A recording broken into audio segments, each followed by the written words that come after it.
Well, I think it's certainly the Prime Minister finding what his election pledges are going to be when we go into next year. I think it is eminently sensible to look at the escalating cost of HS2. It's been out of control for a number of years. And the arguments that you brought up previously were quite right. Why are we looking at everything from a London-centric point of view when realistically people want to be able to get from Sheffield, Leeds, Hull, across to Manchester and beyond? Why were we not looking at infrastructure in that area? Now, I think that would have been far more in keeping with the levelling up agenda than having everything London-centric. But then you're going to have the rest of the country now saying, if you're not spending on this, how about you increase the capacity on other parts of the country, the southwest, the east of England, where they have particular difficulties with public transport? So I think this is a start. I think it would have been better if the Prime Minister had come out and said, we're going to spend the money in XYZ way. Let's hope that he brings that up in Manchester, where I feel that he's going to get quite a rough audience from the very people he's just taking a train line away from. Yeah, James, I know there was much clutching of pearls when Rishi made his announcement about the ban on petrol cars being extended, only in line with our European counterparts, don't forget, in the EU. However, it seems to have landed pretty well. 76% of, this is the Times poll today, 76% of Tory voters back Rishi's move, and it's particularly popular amongst the precise people that decided the last general election. Pensioners, people in the Midlands, people in the North, the working classes, people who voted Leave and Conservatives. Do you think the Labour Party are worried? Are they still confident, do you think, that they're going to run away with this next general election? Yeah, I don't think there's any major concern from the Labour Party on this. I mean, obviously, you've got to be adaptive, you've got to be flexible, and you've got to try and change to fit these developments. However, it's very clear that as you've just pointed out previously with your political correspondent there, that this is nakedly political. It's an attempt, because they've got nothing to lose at this point. Try and hold on to those seats in the red wall, try and hold on to some of those working class communities that the Tories took from the Labour Party in 2019. There is absolutely no evidence that I've seen or heard within the Labour Party that people are particularly worried that they're not going to be able to win back those seats. And the confidence is still high because, as we talked about, as we just said there from Claire, you hear about London-centric policies. These are few and far between and too late from the Tories. I mean, you've already got a fairly fleshed out plan from Keir Starmer talking about taking power away from London and moving it to other parts of the country. Things like the GB Energy programme, putting that in Scotland. Things like putting Angela Rayner in charge of Levelling Up, for example. Somebody who understands the North properly.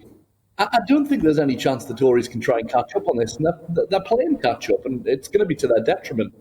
I wonder if that's true, though. Claire, we've seen historically lots of arrogance. Nobody thought that Brexit was going to win. In the past, Neil Kinnock, Rupert Murdoch has stood down this week. Everyone thought Kinnock was going to win in 1992, and look what happened there. So there is still room for upset, is there, Claire? And as far as this allegation, it's nakedly political, as if that's a bad thing. A lot of Conservative voters out there will be saying, well, about time.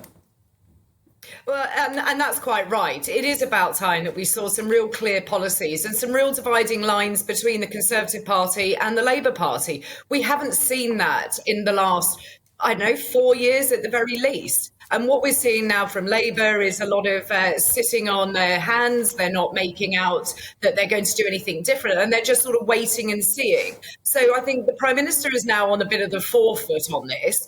Keir Starmer is looking like he wants to take everybody back into Europe. Now, you can shake your head all you like on that one. Those are the comments that have come out, and that is what we're going to read into it. When you have to explain your policy on Brexit again, then that's where Keir Starmer goes wrong. So I think the Prime Minister is actually now starting to look like a leader where he hasn't done previously. James, would you care to respond to that? Keir Starmer wants to take us back to Brussels. Yeah, I mean, literally the opposite of what Keir Starmer just said yesterday. Keir Starmer said, we're not going back into the EU, we're not going back into the single market. I don't think you can get clearer than that, to be honest. And most people will just hear that and say, OK, right, that's the commitment, we'll go with it. Do people trust politicians in their entirety? Of course they don't. We've had 13 years of Tory governments lying to us So we're going to be exhausted and fatigued by that. But at the end of the day, I think people have got to take him at his word and say, that's what he's saying. Let's move on with it and see what else he has to offer. Claire? Well, I mean, it is one thing to have to come and explain that you didn't really mean it. But when you're sat there in an interview saying that you would not go very far away from the European Union on things like trade, on things like rights, and essentially you want that closer relationship with them, the minute you have to explain yourself 2 days later is where you've gone horribly wrong. So I think that the Labour Party are really struggling to get their message out and the communication is bad. Whereas at the moment, the Prime Minister, whether you like his policies or not, is being decisive. And this is the first that we've ever seen of Rishi Sunak being a decisive person. And do you think, James, that Starmer has been forced into a corner on the petrol ban? He said, right, I'm going to reverse that. And he's having to react to Rishi for the first time in ages. You know, the Tories have been responding to Starmer for months and months and months. And now it feels like at least there's something of the narrative being seized back. You can't write the Tories off. We all know they're way behind, but we all know they also have a phenomenal electoral machine. It'd be naive to write them off, would it not, James? Oh, totally. I mean, the Conservative Party is the political power in Western Europe. It always has been. And they're an incredible political campaigning machine and electoral machine. It would be foolish to write them off. However, what we're seeing is the classic game of chess as we come towards that election period, whereby now that Keir Starmer has made his move forward, he is vulnerable because whenever you make a position or a stance or a policy announcement, you've always got the chance for it to be countered. And of course, the Tories are finding those wedge issues, the issues that matter to people in working class communities. You're absolutely right. You know, the Labour Party has historically been out of touch on. So they're going to try and drive a wedge between the electorate and those issues. And it's now for Keir Starmer to try and say, right, OK, let's try and get an answer out and move on to other issues where he has the advantage.